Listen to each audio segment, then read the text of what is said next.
I want to get to the tax cut situation, which is extremely important for investors. Congressman Mark Meadows says the chair of the all-important House Tax Writing Committee, the chair is Kevin Brady, told him there will be a tax cut before the summer recess in August. Roll that very important tape, please. Well, the chairman is truly wanting to move this by the summer. We get out in August, so you've got to actually be moving on that in the very near future. There's some reassurance for investors because investors want to know, when do we get the tax cut? When can we act on it? Joining us now, Scott Hodge. He's the Tax Foundation President. Do you agree with Congressman Meadows there and what he was saying about Kevin Brady, that yes, we will get a tax cut bill in front of us all by the summer?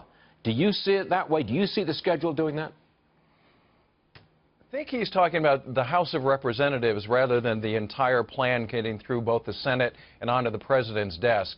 So I think that we have to be a little cautious in our optimism on how quickly they can get a tax bill actually signed by the President. And sadly, I think it's going to take a little bit more time than many of us want. And I think part of the issue here is that we want tax reform to be done right, not just quickly. And we're looking at a major overhaul of the tax system, and you don't want this to become the tax version of Obamacare. That's a fair point, Scott. But, you know, the Republican base was gung-ho for a tax cut. That's what they thought they were voting for. Now we find that there is a split among Republicans as to what form the tax cut bill should take. That's not what we were expecting. A lot of people are very disappointed about this, Scott.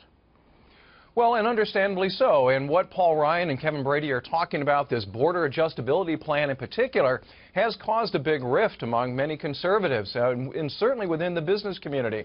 And that's because we're talking about a major change in the tax system. And that's going to be painful. But staying with the system that we have is even more painful because it makes the U.S. so uncompetitive globally. And the only way to make our system more competitive is to make these big changes, cut the corporate tax rate, and move to a new type of system that makes the U.S. a much more competitive place to do business in. Okay, Scott, the investors are watching very, very carefully. They want their tax cut, and they want it now. I think there's a commercial like that somewhere. Scott Hodge, thanks for being with us, sir. Much obliged to you. You bet. Thank you.